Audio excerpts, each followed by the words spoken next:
नमस्कार मित्रों, आप देख रहे हैं रुद्र आईएएस चैनल और मैं हूं आपका होस्ट सीएम मिश्रा। आज हम एक बहुत ही इंटरेस्टिंग टॉपिक लेकर के आए हैं। चाहे प्रीलिम्स एग्ज़ाम हो, चाहे मेंस एग्ज़ाम हो, सभी परीक्षाओं में यहां से प्रश्न पूछे जाते हैं। टॉपिक का नाम है कला एवं संस्कृति, यानी आर्ट एंड कल्चर। ओके, तो आर्ट एंड कल्चर ये दोनों आपस में एक दूसरे से जुड़े हुए, एक दूसरे से संबंधित हैं। पहली बात करते हैं हम कला की। कला एक माध्यम होता है, कला एक जरिया होता है जिसके द्वारा कोई भी व्यक्ति अपनी भावनाओं को, अपनी क्रिएटिविटी को या उसके मनोमस्तिष्क में चल रहे विचारों को विभिन्न माध्यमों से दुनिया के सामने प्रदर्शित करता है। उदाहरण के लिए हमारे दिमाग में, हमारे मस्तिष्क में कोई विचार चल रहा है, कोई भाव चल रहा है। भाव कैसा भी हो सकता है, क्रुद्ध भाव हो सकता है, हास्य भाव हो सकता है, मतलब मुझे हंसी आ रही हो, मुझे गुस्सा आ रहा हो, मुझे किसी पर प्यार आ रहा हो, या हो सकता है कि मैं चिंता कर रहा हूं। तो ये जो हमारे मनोभाव होते हैं, इन मनोभावों को जब हम विभिन्न माध्यमों से अभिव्यक्त करते हैं तो उसको ही हम कला कहते हैं। उदाहरण के लिए, जब अपने मनोमस्तिष्क में चल रहे भावों को अभिव्यक्त करने के लिए हम रंग और ब्रश का इस्तेमाल करते हैं, पेपर का इस्तेमाल करते हैं, कैनवास का इस्तेमाल करते हैं, तो इसे हम पेंटिंग या चित्रकला कहते हैं। जब अपने मन के भावों को अभिव्यक्त करने के लिए हम छेनी, हथौड़ी और पत्थर का इस्तेमाल करते हैं, तो इसे हम मूर्तिकला या स्कल्पचर कहते हैं। जब हम अपने मन के भावों को अभिव्यक्त करने के लिए कागज और पेन का इस्तेमाल करते हैं, तो इसे हम साहित्य कहते हैं। तो इस तरह से विविध प्रकार की कलाएं होती हैं, विविध प्रकार के आर्ट फॉर्म्स होते हैं। कुल मिला के इसके माध्यम से, इसके जरिए हम अपनी सृजनात्मकता यानी अपनी क्रिएटिविटी और साथ में अपनी स्किल, भाई स्किल होगी तभी हम कागज कलम का इस्तेमाल कर सकते हैं अपने भावों को व्यक्त करने के लिए ना। अगर हम इस काम में निपुण हैं तभी हम साहित्य की रचना कर सकते हैं। ऐसा नहीं कि हम बहुत दुखी और कागज कलम उठा लिया और हम साहित्य की रचना करने लगे। तो सृजनात्मकता के साथ साथ निपुणता भी जरूरी है। और भाव जब तक नहीं होगा ना, तब तक आपके दिमाग में, आपके मस्तिष्क में वो इमेजिनेशन, वो कल्पनाशीलता जागृत ही नहीं हो पाएगी। तो भावों का भी इंपॉर्टेंट रोल है। भाव के हिसाब से, मन के भाव के हिसाब से ही हम अपनी सृजनात्मकता को, अपनी कलात्मकता को आकार देते हैं। और अंतिम चीज इसमें है हमारे विचार। हमारे अंदर जैसे विचार होते हैं उसी हिसाब से हमारा हाथ या हमारा दिमाग या हमारे शरीर के अंग उसी हिसाब से काम करते हैं, उसी हिसाब से चलते हैं। तो ये तो हो गई कला। अब बात करते हैं संस्कृति क्या चीज है। संस्कृति की बहुत सारी डिफिनेशंस हैं, संस्कृति की बहुत सारी परिभाषाएं हैं। ब्रॉड सेंस में कहा जाए तो संस्कृति यानी कल्चर शब्द कल्चरेशन से बना हुआ है। और कल्चरेशन मतलब होता है कोई चीज को बनाना, कोई चीज को उगाना, किसी चीज को पैदा करना। कई शब्दों के साथ इसे जोड़कर आप देखते हो, जैसे सेरिकल्चर हो गया, एपीकल्चर हो गया या एग्रीकल्चर हो गया। अब बात यह आती है किसके द्वारा बनाना। अपनी संस्कृति, अपनी जो मान्यताएं हैं, अपने जो मूल्य हैं, हम उनके हिसाब से बात करें तो इस संपूर्ण जगत में दो निर्माता हैं। एक है परमपिता परमात्मा, इसने सृष्टि का सृजन किया है। हमारे इर्द गिर्द, हमारे चारों ओर जो कुछ भी हम देख रहे हैं वो सब कुछ इसी के द्वारा बनाया गया है।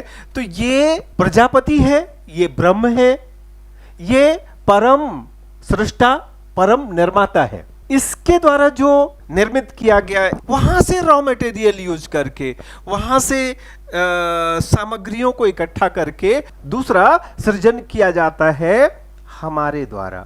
तो हम बेसिकली देखें तो हम सृजन नहीं करते हैं, हम रिकंस्ट्रक्शन करते हैं, हम पुनर्सृजन करते हैं। मनुष्य की सबसे बड़ी खूबियों में ये सबसे महत्वपूर्ण खूबी है कि man is a creative animal. हमने अपने समाज के मूल्यों का सृजन किया है, हमने कानूनों का सृजन किया है, हमने बहुत सारी टेंजिबल ऑब्जेक्ट्स जैसे सड़कें, भवन, हमने ये सब बनाया, हमने टेक्नोलॉजी बनाई, हमने कंप्यूटर बनाया, हमने सॉफ्टवेयर बनाया, इसीलिए कहा जाता है कि मनुष्य एक सृजनशील प्राणी है। अगर हम अपने इस एनवायरनमेंट की बात करें, हम अपने इस पर्यावरण की बात करें, तो हमारे इस पर्यावरण में जितनी भी चीजें हैं, हम उनकी दो लिस्ट बना सकते हैं। एक सूची में हम उन ऑब्जेक्ट्स को, उन चीजों को रखेंगे जो भगवान ने सृजित किया है। उन ऑब्जेक्ट्स को, उन चीजों को हम नेचुरल कहते हैं। जैसे नदी हो गया, जैसे पहाड़ हो गया, जैसे मैदान हो गया, जैसे घास हो गया, जैसे जंगल हो गया, जैसे आकाश हो गया, हमारे चारों ओर बहती हुई हवा, नदियों में बहता हुआ कलकल पानी, सब कुछ नेचुरल है। इसके अलावा हमारे इस पर्यावरण में बहुत सारी चीजें हमने बनाई हैं। हमने जो चीजें बनाई हैं उनमें सड़क भी है, और उनमें सड़क पर वाहन चलाने की कला भी है। हर कोई वाहन नहीं चला सकता है, वाहन वही चला सकता है जो स्किल्ड हो, जैसे इस कला का ज्ञान हो। ओके, तो अब यहां दो चीजें हो गई, ये दोनों ही इंसान के द्वारा विकसित की गई हैं। इसको हम कहते हैं man made part of environment. तो हम ये कह सकते हैं बड़े आराम से कि culture is the man made part of environment, यानी संस्कृति पर्यावरण का मानव निर्मित भाग है। संस्कृति पर्यावरण का मानव निर्मित हिस्सा है। There are two basic categories of culture. संस्कृति के दो मूल भाग या संस्कृति की दो मूलभूत श्रेणियां होती हैं। एक हमने कहा सड़क, इसी कैटेगरी में आ जाएगा भवन यानी बिल्डिंग्स, इसी कैटेगरी में आ जाएगी हमारे वाहन, ये हमने डेवलप किया है। और एक आ जाएगा भाषा, मूल्य, हमारी परंपरा।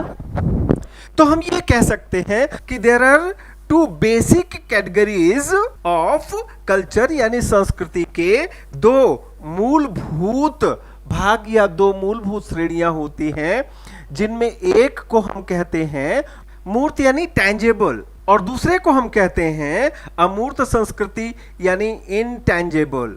अमूर्त संस्कृति, अमूर्त संस्कृति क्या होती है? अमूर्त संस्कृति संस्कृति का वह भाग है जिसे हम इंद्रियों से, अपने इंद्रियों से, जो हमारी 5 इंद्रियां हैं, आंख हो गई, नाक हो गई, कान हो गया, त्वचा हो गई, उससे हम अमूर्त संस्कृति का ज्ञान हासिल नहीं कर सकते हैं। जैसे हमारे वैल्यूज दिखते नहीं हैं, इन्हें तो व्यवहार में उतारा जाता है। हमारे ट्रेडिशंस दिखाई नहीं देते हैं, हमारी परंपराएं, हमारी प्रथाएं ये दिखाई नहीं देती। धर्म दिखाई कहां देता है? धर्म ये तो विश्वास की एक परंपरा है। तो इस तरह से हम कह सकते हैं कि there are two parts of culture, यानी संस्कृति के दो हिस्से होते हैं।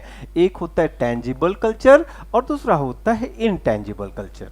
तो अब आपको ये बात अच्छी तरह से समझ में आ गई होगी कि व्हाट इज द कल्चर, संस्कृति क्या है। संक्षेप में बोले तो culture is a life style. संस्कृति किसी समाज, किसी क्षेत्र के लोगों के जीवन जीने की पद्धति है, जिसमें उसकी धर्म, जिसमें उसकी परंपरा, जिसमें उसके मूल्य, जिसमें वे सारे टूल्स, वे सारे साधन जिसको वो अपने जीविकोपार्जन में उपयोग में लाता है, शामिल की जाती हैं। या दूसरे शब्दों में हम कह सकते हैं कि संस्कृति यानी culture is man made part of environment, यानी संस्कृति पर्यावरण का मानव निर्मित हिस्सा है।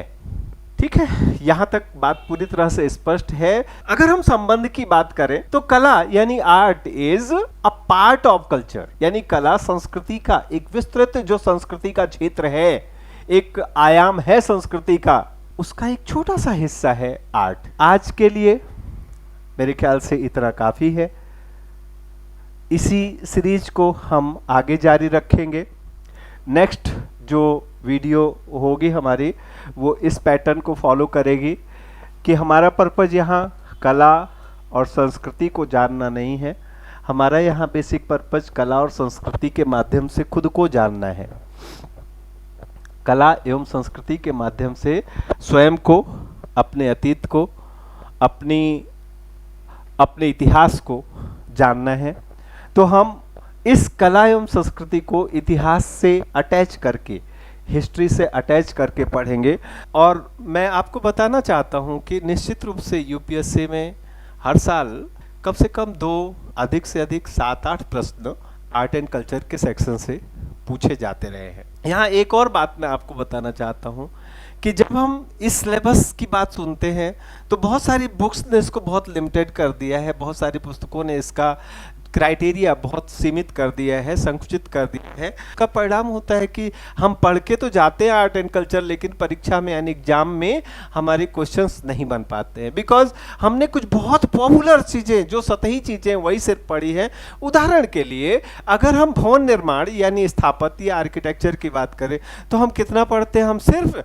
हम आर्ट एंड कल्चर के सेक्शन में ज़्यादातर बुक्स में या ज़्यादातर जगहों पर हम सिर्फ यही पढ़ते हैं कि there are 3 styles of architecture.